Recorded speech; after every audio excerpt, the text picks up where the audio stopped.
they would have faced. The business would have gone down. Uh,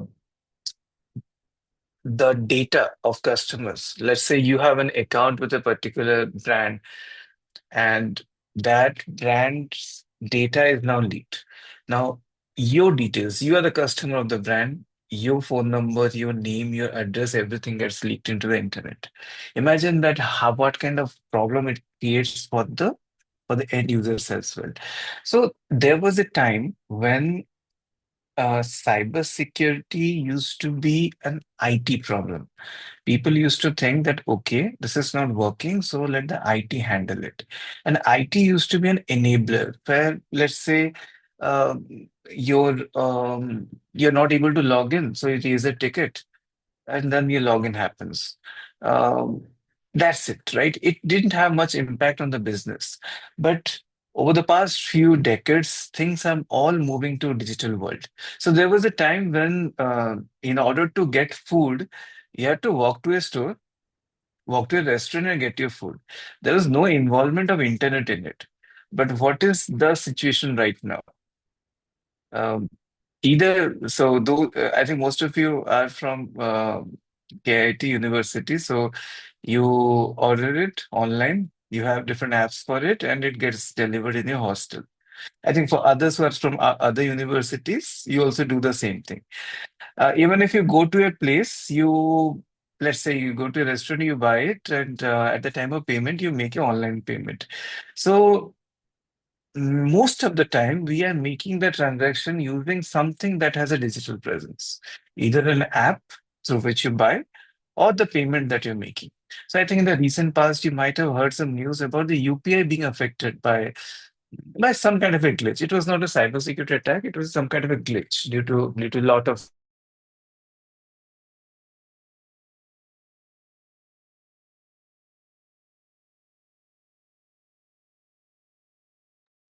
You are not audible.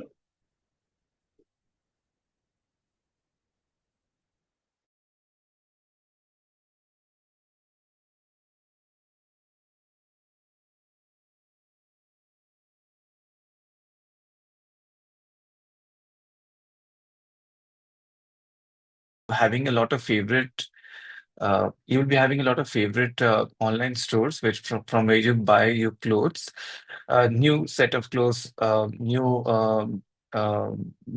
new designs, all those things that is happening digitally. So if that website or this mobile app gets down for a few minutes or seconds also, that is going to create a lot of issues, business issues. So first of all, cybersecurity right now is a business problem. Uh, you have people who are from cybersecurity, who head cybersecurity. They're known as CISOs. Now they are part of the CXOs team. That is the significance of cybersecurity. So another thing is that now, since I know that most of my data is going to be stored digitally in a cloud, for example, our data, most of our data is stored digitally somewhere. Aadhaar, for example, the government data also. There was a time when you had to go to a bank, a particular bank, and operate your account. There was a time when there was no internet banking, so you had to go to that particular specific branch only. So now what has happened is that those files which had your data are now converted to some data in the cloud. So it can be easily accessed from anywhere. So the cyber criminals are now aware that everything is there. They can get some kind of information from it and get money out of it. So ransomware attacks are very much in demand right now.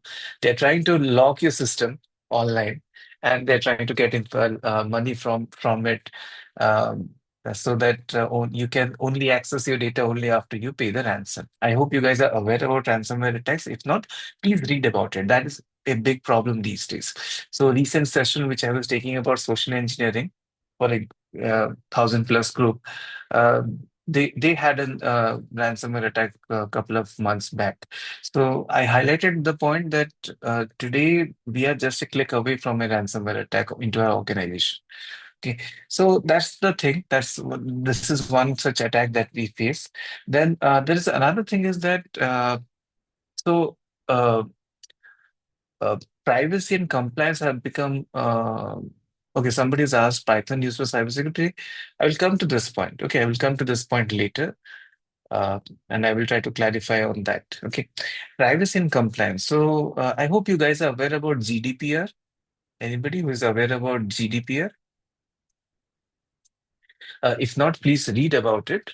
So these days, compliance is having a lot of importance. Anyone using Apple iPhone 15? Or you knows that how Apple iPhone 15 is different from 14? Anyone? The major difference in terms of, I would say, charging, difference between iPhone 15 and 14.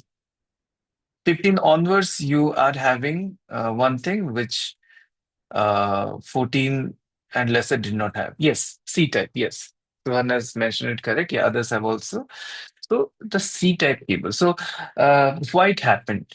Because in Europe, they passed a law that to reduce e-waste, you need to have a common port. That is something kind of a global rule. When a country or a region makes a rule, a law, especially Europe, then the whole world has to accept it and follow it. Okay, so in terms of cybersecurity, what has happened is a lot of compliances have come into picture. If you use any kind of payments app, you will be seeing that somewhere it would have written that we are compliant to PCI DSS, right? When you make a card payment, you might have seen that most of the digits have got an X. Okay, those are masked. Why they're doing it? They're doing it because there's some kind of a compliance. So the point here I'm trying to make is that since cybersecurity is a very hot topic now and it is very much in need, we need people who will do these things. We need people who will look into the compliance, who will look into ways by which they can defend against these cyber attacks. Okay. And at the same time, since the financial impacts are going to be very high, so the demands are very high, and the compensation that you get for for a job in cybersecurity is also very high. Okay, you got the point, right? Since what you're going to defend is having a lot of financial impacts, you will be paid really well if you're into cybersecurity. Okay, another thing is that demand will grow further. Right now, let's say if you go back to your school days, okay, early school days, probably you had only one device that was getting connected to internet. That was your laptop or desktop. Then you got mobile phone. So you now had three type of devices: mobile, laptop, and desktop that were getting connected to internet. Now almost all the devices that we're using is getting connected to internet. Anything that has got a name smart prefix to it is already connected to internet.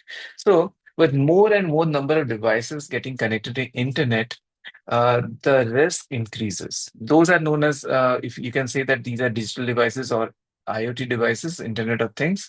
So they become smarter because they're connected to internet. Now they also get vulnerabilities. They also get issues. You might have heard about CCTVs, which are connected to internet, getting hacked, right? There's so many things now which are when they get connected to the internet, there are chances that hacker will try to elevate their privilege into these devices and try to exploit it. So with these, I just wanted to highlight it that the demand is going up. You will be having more devices in the future that will be getting connected to internet. Also, we will not go back to the previous days when we had to go to an office which was completely offline and get our work done. Now everything is in digital format and it will continue further. So the the requirement will always be there to defend those digital assets, and for that reason we will have the requirement for more and more cybersecurity professionals, by the way, which is in a shortage right now. Okay, so what are the challenges? As I was discussing earlier, what are the big challenges we are facing in the industry or corporates are facing in the industry? There are now, first of all, more and more advanced malware, which are dynamically evolving, and those are targeting the systems. They're doing it in a very intelligent way, by which organizations are falling into the trap. If you look something like a phishing attack, they're making the phishing mails so intuitive, so appealing that it becomes very difficult to differentiate it from a genuine mail. Right. Another thing is cloud adoption. As I mentioned, everything is getting into cloud. So we have to formulate cloud security policies. We have to look into data privacy, for which I need, or rather, organization needs policymakers who can look for the right framework and implement it in their organization. There's another thing called the vulnerabilities. So mm, you might be aware, or rather, if you're not, in the subsequent sessions, the faculties will be taking about secure code practices. Then on open source tools, they will be talking about more in details about vulnerabilities. So what vulnerabilities are? I think since many of you are from computer science background, you would be aware about SQL injection. I hope you are. Anybody? Okay, so SQL injection is a kind of vulnerability.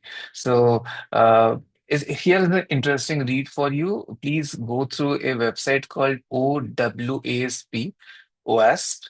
So it stands for Open Web Application Security Project, not-for-profit organization. For security professionals, it is a very important standard. They have got a lot of standards inside OWASP top 10.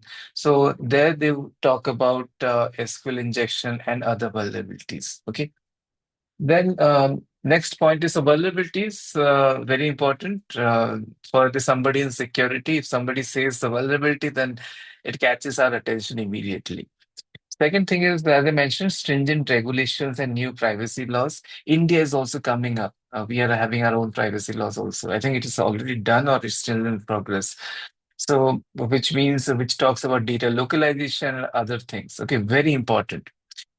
We should remember that our data is ours. It should be under our control. Tomorrow, if you share your data, let's say you give a photograph in a portal and they start using it, it is not allowed. Okay, as per the new laws that are coming up.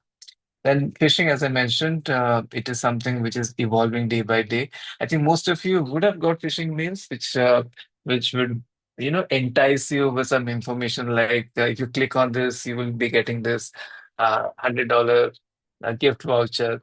Okay, so those things keep on happening all the time.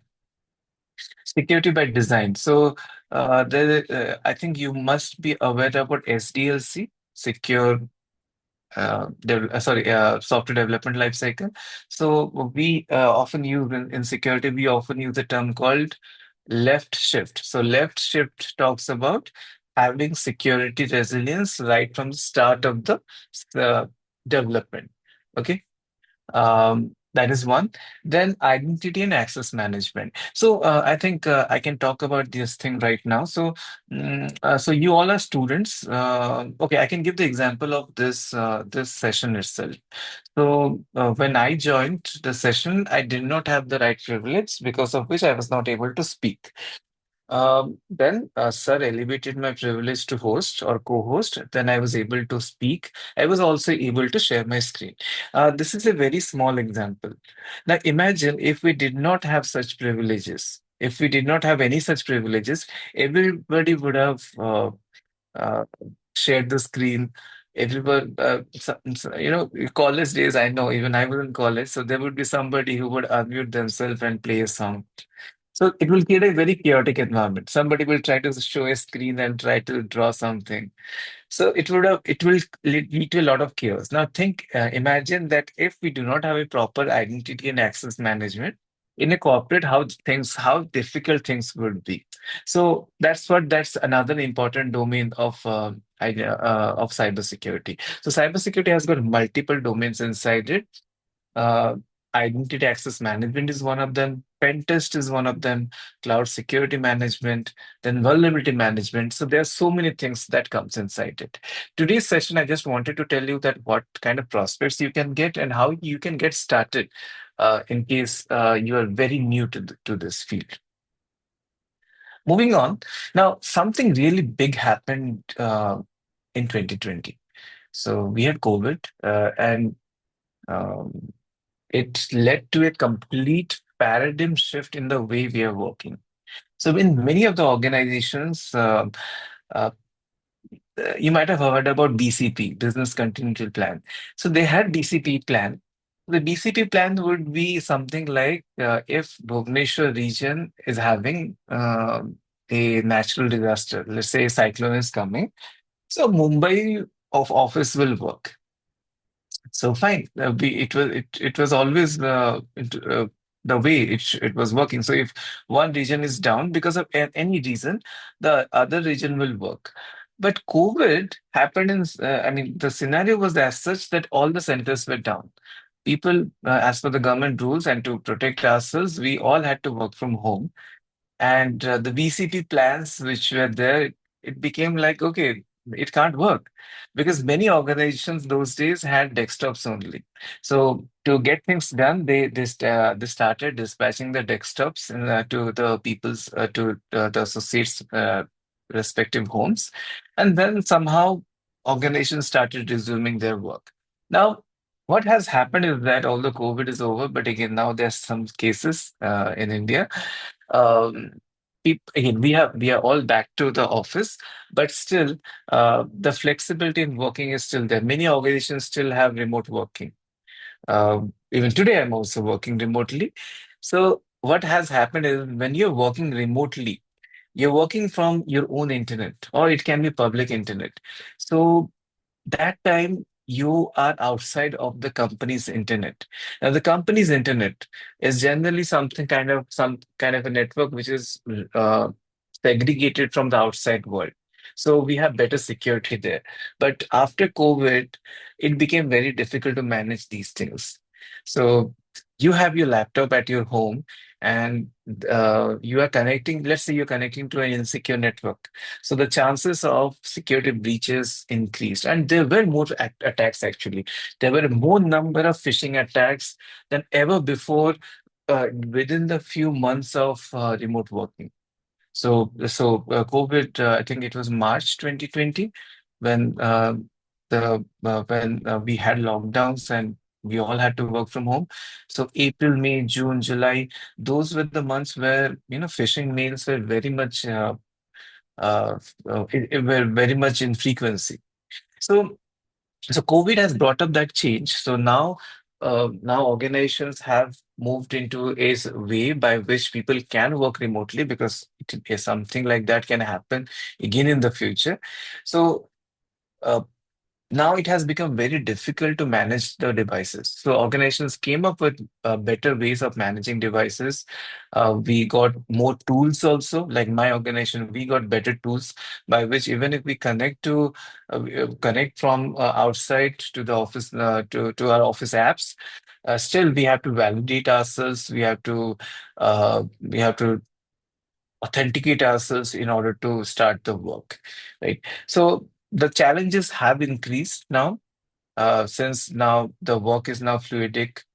Uh, so this also has increased the demand for cybersecurity professionals in the industry. So what enterprises are looking right now? They're looking right now at strong defense programs. And okay, somebody has said, okay, got it. Yeah, yeah, thank you. So right now, what they need is that they want a continuous cyber threat vigilance team. There is another, I think you should note it down. There's something called as SOC, Security Operations Center. Uh, that kind of team actually does a continuous job of looking into the what kind of threats are coming up. So we had G20 summit a couple of months back. I think it was last year.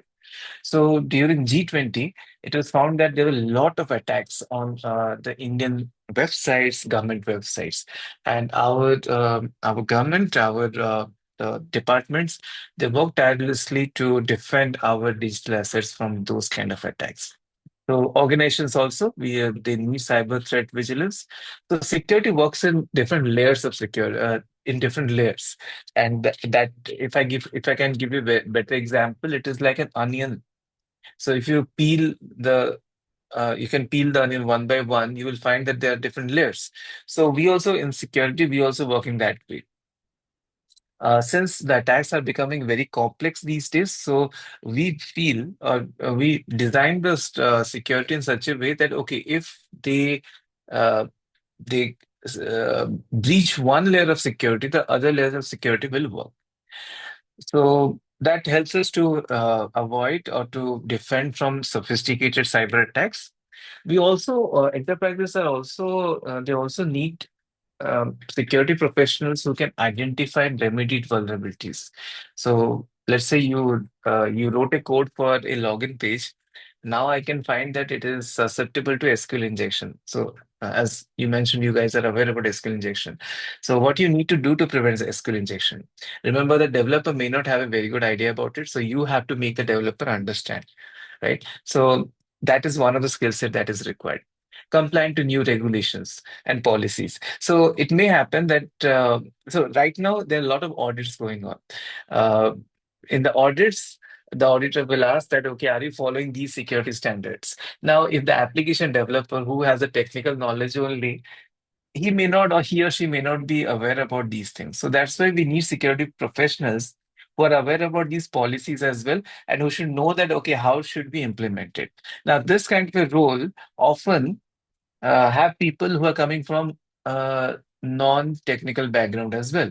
By non-technical, I can say somebody who is not very much acquainted with programming. Okay, now here, programming. Let me take that question here. So somebody asked that is Python required for programming for cybersecurity? See, the thing is right now, here is the example I want to give, and I give it at all the forums where students ask me the question that do we need to learn coding? This is the language they use. Do we need to learn coding to learn to be into cybersecurity? So my response is always this: that look, right now, how I'm communicating with you. So I'm using a language which you know, I know. So we're communicating using that language. Now, that makes our communication much more effective because we both know this language. Now, if the the device in front of me is a computer, or it is in a web application, or it's a mobile application, I have to communicate in the language that application knows. So, in order to work effectively, I would say in a more efficient way, having an understanding, please mark my word here, having an understanding of programming language helps. Let's say you go to if I talk about the markup languages, sometimes we get vulnerabilities in the source page as well, like at the front end. Um, if I just do the inspect element, I see the line, the markup language. We sometimes get some kind of sensitive information there as well. Sometimes some little logic is also written there, and we by looking at the logic, we understand it, and then we try to manipulate it. So having an understanding of programming language is actually very much helpful. Let's say in the URL, sometimes we get vulnerabilities in the URL as well. Let's say I look at the URL and I find that is a very sensitive parameter is being passed in the URL. So what I do is that I can manipulate it and then I can get the data of some other user. So that is the thing. So uh, since you guys have got time, you are right now in college, have a decent understanding of a programming language. See, the more you learn, the better for you. So so should make a better, you can make good efforts in learning about it. Chat GPT AI is going to help you. But again, my personal opinion, if you have that knowledge in your mind, then you can make things much more flexible for yourself. Here is an interesting read, and I think your faculties for Python may also talk about it. There's a course, I think it's open source now, called Automate Boring Things Using Python. Has anyone heard about it? Anyone? Automate boring things using Python? Okay, some of you have. So those you haven't, please read about it. I feel that today, if you learn programming language, you can avoid some of the hard work. Okay, that's the interesting thing. So I remember when I joined my organization, there was a big Excel sheet that was given to me, and I had to update, and I was told that I have to update the information for a big number of users. And that data had to be changed into a particular format. I got to know that the people who were doing it manually. I read couple of formula. I took my notebook, designed something, scribbled down things, and then I wrote a big formula in Excel, and that automated my work. So a work that was supposed to be done in 2 days, it was done within half of the day. Okay, so that is the ability of programming languages. Okay, now think of another thing. Let's say I know you are in college, so you would be probably downloading movies from some particular platforms. Okay, or trying to download some softwares. Let's say your laptop is running for long hours. Can you write a program that after the download finishes, can I shut down my system? Can you write a logic that will do this? If you do not know that, then imagine what you have to do. You have to again come back to your system and shut it down. Okay, so that is the significance of programming language. That is how it helps to make our life much more easier. It is how you communicate with the system. Okay, moving on. So, how do you prepare yourself for cybersecurity? So, here are some of the points which I think are important for you. You should know that how to you should first read the news. Excuse me. So, you should read security news and understand that what is the challenge happening right now. Okay. You can, there are a lot of resources available in internet. Have an understanding that what is actually happening. What is happening in India? What is happening in Europe? What is the scenario in US? So that will help you understand that what kind of what kind of challenges the industry is facing. Second thing is that you also should know that there are many branches under cybersecurity. So there will be something like secure development, where you will be bringing in development at the start of the um, uh, SDLC. Um, there's some kind of a job called pen testing, from which I actually belong to. There's something called as a red teaming activity. These are technical jobs. There are some jobs like pre-sales, where you get the data from the developers. Now, in front of you is a customer. You have to translate the technical details into business information. Okay, so that's also another interesting job. There's another job where we also look into the various tools that are available. So there are SIEM tools. I think some one of your session will be on SIEM. So there are different tools for that. There are different tools for pen testing. For secure code, we have tools like checkmarks. So there is one role which evaluates these tools. And when I come to that manager and ask that, okay, these are the requirements I'm facing, suggest me a tool. So they provide me with the information that, okay, for your requirement, these are the tools you should follow. Okay? So there are different kind of jobs. So you need not worry for anybody. I'm sure that there will be people here who may not have a very good inclination towards programming. And their question would be that how can I get into cybersecurity? So this is the answer for that. Okay. Moving on to next thing, the understand the fundamentals. So you should know if you're into cybersecurity, you should be aware about that. What is a client server architect? Okay, what do you mean by front end, back end? Then what is validation? What are the little bit about the standards? HTTP, HTTPS, what is the difference? Those fundamentals you should have a good understanding. Um, Now, this is if you want to have a good technical expertise in cybersecurity, it is always good to invest in a home lab. So you will be having a faculty who will be talking about Kali Linux. So having a Kali Linux is also having a home lab.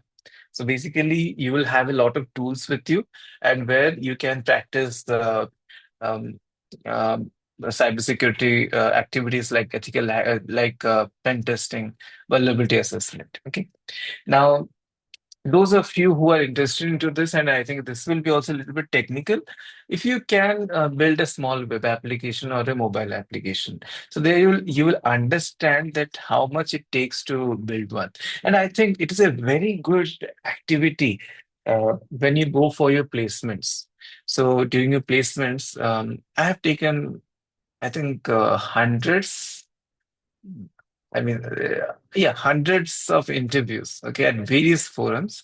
And the people who impress me are the people who have done some kind of activity and they show me the URL and they tell me you can have a look at it later on. Okay, but it has to be meaningful. It should not be it's just a static site. If you make something dynamic, if you can process the data and show another, like if you take raw data and process it and show some other data, that can do wonders in your job interviews. Okay. Then there's something called as CTF, catch the flag. So, those of you who are very much interested in pen testing is basically you get a website, and you have to use tools like Burp Suite, even Kali Linux to find vulnerabilities in that application. Okay, that is called as and to get some flags. So that is what CTF is. It's a very good term. You can read about it. If you just Google CTF, you will see that there are a lot of free platforms like I think Pico CTF. There are a lot of free platforms like that, and you can participate there. A CTF will actually test your knowledge that what you know about cybersecurity fundamentals. Then again, this is something for the technical role. If you have, let's say, you have an old phone which you're not using, and which you're not sure that whether you sell it or not. It is lying with you, not used. So you can play with that. You can try that. Okay, what kind of activities can I do? What can if I root it? After that, can I install something um, which will be interesting? Can I build a mobile app over here? Can I write a code by which I can record something in this phone as a CCTV camera when there's a disturbance in front of me? Remember, a mobile device will have sensors, right? So can you try those things? So if you do that, it will be an interesting way of working with these devices because the future right now, in the future, we will be getting a lot of vulnerabilities in the IoT devices. One of the major factors is that not all the IoT devices will get the updates. So there's something called EOL, end of life. So people will be still using devices which are end of life. And then it becomes difficult to manage the vulnerabilities in it because once a device goes end of life, after that the company do not give any update about it, and they are not also responsible about it. Okay. With this, any questions, anyone? We can have the Q&A now.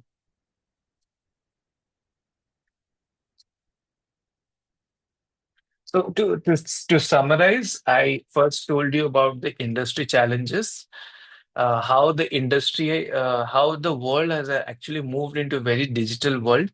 Now, since everything is now digital, and anything right now analog will also become digital. So the data is very important and it is in cloud. So now the hackers, they have a lot of interest into for hacking. Now, anything that is on the internet are having a chance of getting hacked. So we need security professionals on the same ground, are countries are tightening the security frameworks. They're coming up with their own laws. So security policies are getting stronger. So we need people who will make your application compliant to the security policy. So there also we need demand. We need people. Okay. Then we talked about that how you can get into yeah, let me summarize and then I will take the questions. Okay. So next is that how you can get into the world of cybersecurity by preparing. So I showed you the points. For technical profiles, I talked about CTFs, then playing with IoT devices. For non-technical also, you need to have the understanding of the fundamentals. Okay, you need to have the awareness about the fundamentals. Okay. Yeah. Yeah, that's it. We have got questions. We can go them through them one by one. Um, okay, first of all, people have talked about the breaches, financial fraud. Okay. I'm glad that you guys know a lot. Bangladesh National Bank. Okay. Uh, Rishiraj has mentioned about it, and I was talking about it yesterday. Please read about it. It is a very interesting case study. So first of all, they hacked they got malware planted into the company's into the bank's network. They were observing people from their CCTV of the bank itself. They decided to have the attack on a particular day when the bank is closed. Okay. Now, next day when the bank employees came, they found that they could not find that the money was transferred because the printer was also hacked. So generally, when a transaction happens, the printer prints the transaction, but they had also hacked into the printer. By the time they repaired the printer, all the transactions were printed and they got panicked. They found that the money was transferred to Philippines. They called the officials at Philippines. Nobody picked the call. Nobody responded to their mails. Why? Because Philippines that day had a national holiday. So it's a very interesting case study. Please read about it. Okay. Python used for cybersecurity? Yes, I would say any programming language can be used, but Python it's a very easy to work, so you can take it. You can learn at least one programming language. It will help you. It will help you to do a lot of automations. Okay. Phishing to compromise someone's Instagram account. Yes, true, Abhigyan.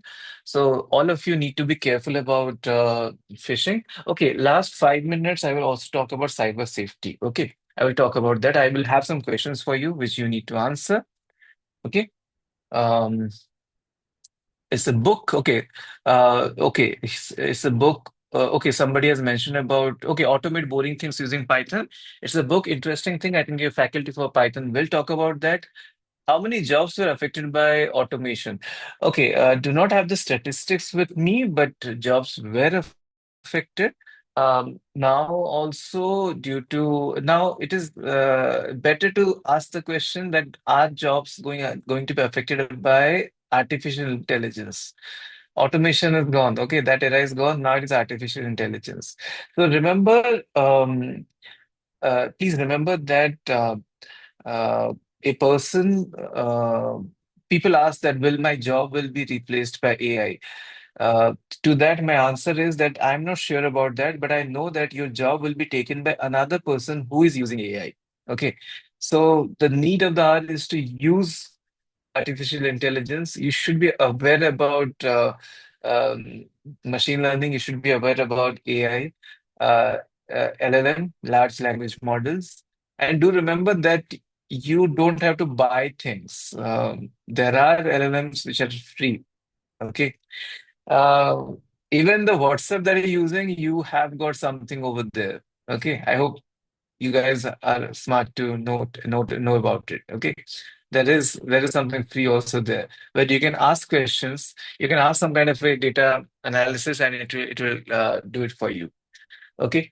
Next, best pen test tools that we can learn. Okay. So there are a lot of tools available. Excuse me. There are a lot of tools. I hope I'm audible, right? There are a lot of tools available. Uh, if you're now if, anybody who's going to start with the web application pen testing, you can start with Burp Suite. Burp Suite has got a community edition. So Nadeem has asked the question: is free, right? Is not free. So the answer is yes and no. Burp Suite has got a community edition that is completely free. So we at corporate we use professional for which we pay because we need active scanner. We need help from some plugins also. So that's why we need it. But at your level, you can go with the community edition. Okay, it has most of the things that you would need. Uh, Cybersecurity along with blockchain technology, yes, and I think your faculty, there will be one faculty who will be talking about that. So yes, blockchain important. Blockchain with cybersecurity also important. Um, okay, somebody's asked about, Prasanna has asked about roadmap. Okay, now from where to start and what certifications are important. Now, something very important about certifications. Please remember that you should do certifications only when you have got a very good knowledge about it. It is not like that you do the certification and then you learn about those things. Because in many of the interviews, I have found people who have done certifications of CH and certified ethical hacker, but they're not aware about the fundamentals. Okay, so first you build it, and then uh, you get into the certifications. Now, talking about roadmaps. So, roadmaps, let's say you want to get into pen testing. So, you can first read about what are the common vulnerabilities that are there. So, the website called WASP. Okay, if you go to WASP, you will get the resources there from on which you can start learning. You can, if you're talking about if you want to start with web application, I can give you the recommendation start with OWASP top 10 for web. Okay, you will get the information there about the top 10 vulnerabilities. Along with that, there will be more information. You can start about it. You can also go to, so Burp Suite, I got to know many of you are aware about it. Burp Suite has got, it is owned by Portswigger Academy. So you can go to Portswigger, sorry. Portswigger, if you go to that website, they have got an academy also there, which is completely free. They will give you the scenarios and they will help you with learning about finding the vulnerabilities. Okay. Um, okay. Somebody has mentioned, Sanay has mentioned, security comes in layers with many level of authentication. How do systems with so many layers remain fast enough to provide efficient and quick response? Very good question, and that is what we actually struggle. As a security professional, I will say that I need more security, but the business owner will say that I need more convenience. So it is always a balance that we have to get. For example, let's say you are using a website, let's say like Flipkart or Amazon. So in Flipkart or Amazon, you can do concurrent login. Let's say you have two mobile phones. You can log in into two mobile phones, and on both the mobile phones, you can do transactions. You can buy things, you can browse. But if I ask you about a internet banking or a bank website, uh, you can't, right? It will just be in one login. So we have to prioritize what is the most important thing. Sometimes people say that convenience, let's say for e-commerce site, they say that we want convenience first. For banking, we say that we need data security first. So, and then there's something called as a performance also. So there are some performance teams also who ensure that the performance is not bad. So we let's say if I'm sending a request in my organization will have a firewall outside. So the firewall will be fast. It's not like they will be. It's not like it will be manually checked. They have written rules in the firewall, so if it is a legitimate or good URL, it will be automatically get passed. If there's something suspicious in the URL, it will get blocked. Now, now if it is getting blocked, I will get a message that okay, it is blocked. If you want to have the access, you need to raise a change request for it. Okay, so many things have been automated there based on the signature. So fairly, we have the websites where, or rather, we have the processes where things work in a efficient and a fast manner. I hope, Sana, it answered your question. Um, one programming language is beneficial, which is the most beneficial. So, see, when you learn a programming language, uh, you actually learn how system works. Okay, you know that to print a star in a pyramid structure, this is the logic you have to write. So in my opinion, anyone would do, you basically learn that how do you communicate with servers? How are you communicating with a browser? That knowledge is helpful. Right now, if you are not aware of any programming language, if you start with one programming language, let's say after 5 years, you can switch to another programming language very easily. Not an issue. Uh, How the communication happens, how the processing happens, that is important. Okay. Somebody asked about malware for Wendy credit card breach. Yeah, it's an interesting study. You can read about it. Scripting, yes, scripting is also important. Um, Okay, somebody's asked that if I want to pursue a career in cybersecurity, should I do CH or OSCP? Nipendra, very like as I mentioned, certifications. Um, my opinion again that once you are in depth, once you've got the in-depth knowledge about it, you can then go for the certification. Also, here the two certifications are of different levels. CH is for a beginner level, OSCP is for an expert level. So both are different. Okay, so if you're going to start, you can start with the fundamentals, then you can go for CH. There's another certification called CompTIA as well. You can go through that. Okay, OSCP is on the harder side where you have to learn a lot and then do the hands-on. Okay, but still, you can make a roadmap and you can plan. Okay. VPN antivirus. So VPN is actually, remember, you if I connect my laptop to the internet, it is within the network. Now, if I have a VPN, VPN means it is creating a restricted internet. That's how it reduces the attack surface. Okay. Antivirus, we need it in the systems. Okay. Um, One person has asked that common practices that mistakes people make while going preparing for placements, cybersecurity placements. Okay, so what I've seen, the profile generally which I reject is that people write about a lot of certifications, but when I ask them for justification, they are not able to say so. Okay, so whatever you write in the profile, please make it right. Please be prepared for it. Okay, do not write anything false in it if you're going for a cybersecurity job. Also, I have conducted telephonic interviews where I've asked them about a fundamental question and they have tried to Google about it. Okay, so please be prepared about it. Please don't do that. Also, another thing is that they are always ready with the definitions, but when I bring up a scenario to them, they are not able to answer. Sometimes they say that they're proficient in a tool like Burp Suite, but if I give them a scenario, then they fumble. Okay. So those are the common mistakes I find. Deep coding knowledge for cybersecurity? No. Also, you haven't given me the scenario. The name is Kaustav Maji. You have not given scenario that for which profile under cybersecurity. So under cybersecurity, there are a lot of roles. Okay. Uh, if you're going to do something like a red team activity or pen testing, that time you may need good coding skills. But deep coding skills is a very subjective term. What do you exactly mean by that? I don't know. So pen test role will require, or I can say SDL, secure SDLC. Uh, those who work on those roles, they need good coding knowledge. Okay, deep coding knowledge, you need to provide the right just definition for that. Okay, why being code destroy traditional coding? The thing is that um, this is a very good question from Ayushman. Ayushman, the thing is that I need specific scenarios. Now, if I'm working in a corporate, I will get a very specific scenario to build in an application.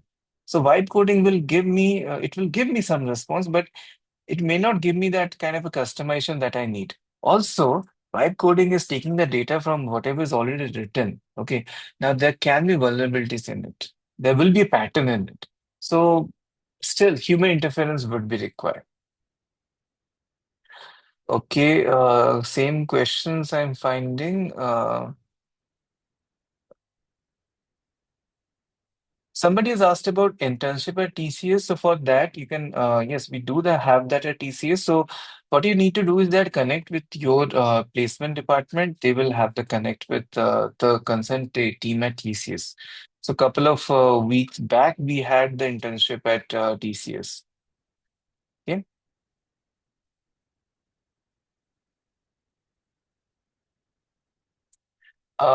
So you talked about some people have asked about the books. So you can go through OASP. You can go to Figure Academy. Okay. And if you're into, if you want to learn about CTF, you can also go through that. You can learn about it. Little background, computer science, how do a person field of cybersecurity? You can go through WASP's top 10 and from there you can get started. What are some courses cybersecurity who do not have, for students do not have strong background in coding but want to learn cybersecurity? If you're having access to Udemy or LinkedIn Learning from your organization, from KIT, you can go through some courses on cybersecurity there as well. Okay. Common questions during internships, well, it depends on from person to person, actually, from profile to profile. Looking at the profile, I ask the questions. Okay. Okay. Now I have some questions for your cyber safety. Cyber safety. So you can give your response in the chat. My first question is that either you are using an Android phone or an iOS phone. Do you download softwares outside the Play Store or the App Store? Yes or no? Do you download softwares outside the Play Store or App Store in your Android or iOS phone? I hope it is no for everyone. In case you're doing it, please don't do it. Remember, the apps that we generally download from the authorized platforms, they have got some security checks done.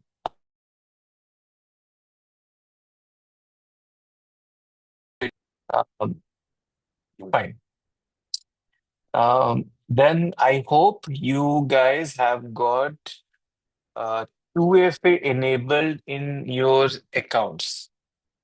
Be it WhatsApp, be it your email address, please have MFA there. Okay.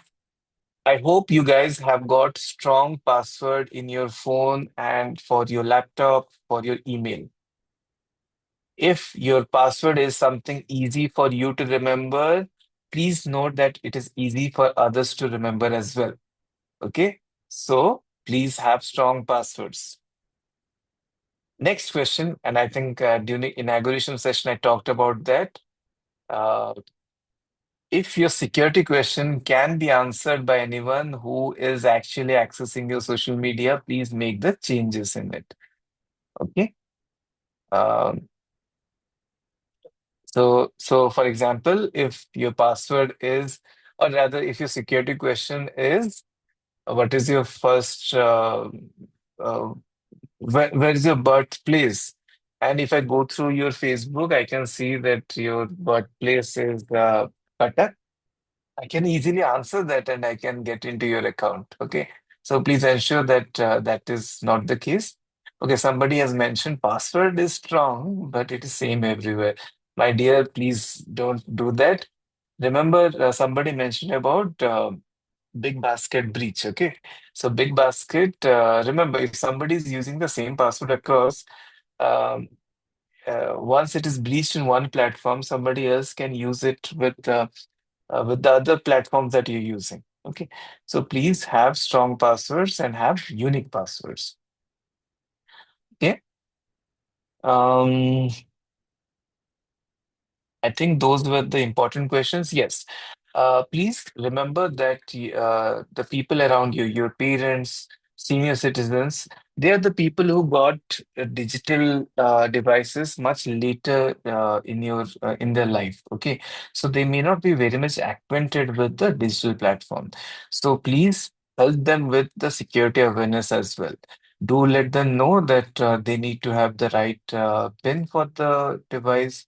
Sometimes we find that the senior citizens they do not have any password also. There is no lock for their phone. So have them get them the right awareness.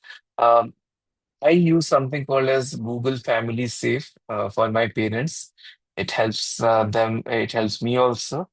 You can look into those things. You can simply, if you're using ChatGPT, you can ask that, okay, how can I make the digital devices safer for my parents or for the children? If you have cousins who are very young, how can you make devices safer for them? Right? You can have a check and you can help them. So this is not the end of the session. I would say this is the beginning. We will be connecting often through your sir. Yeah, I will plan with him on how to connect further. This is my LinkedIn ID. You can scan it and you can send me a request, and we can also communicate over LinkedIn as well. Okay. With this, thank you so much. It is almost 12, and you have the next session also after this. Thank you Yes. so much for patiently listening to me. And if you have any feedback, you can also reach out to me over LinkedIn. I will be happy to answer your queries over there as well. Okay. With this, thank you so much, and back to the moderator. Thank you, Santosh sir. Really, the session was very informative.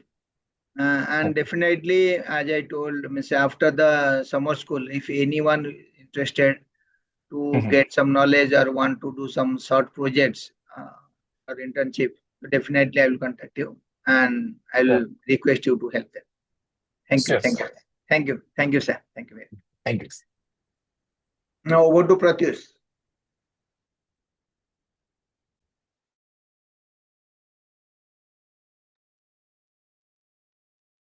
Yes, Pratyush, are you there? Okay, so I think next session will start after 5 minutes break. So at 12:10 only again we'll join in the next session. Thank you, sir. Santosh sir, thank you. Thank you, sir. Thank you, everyone.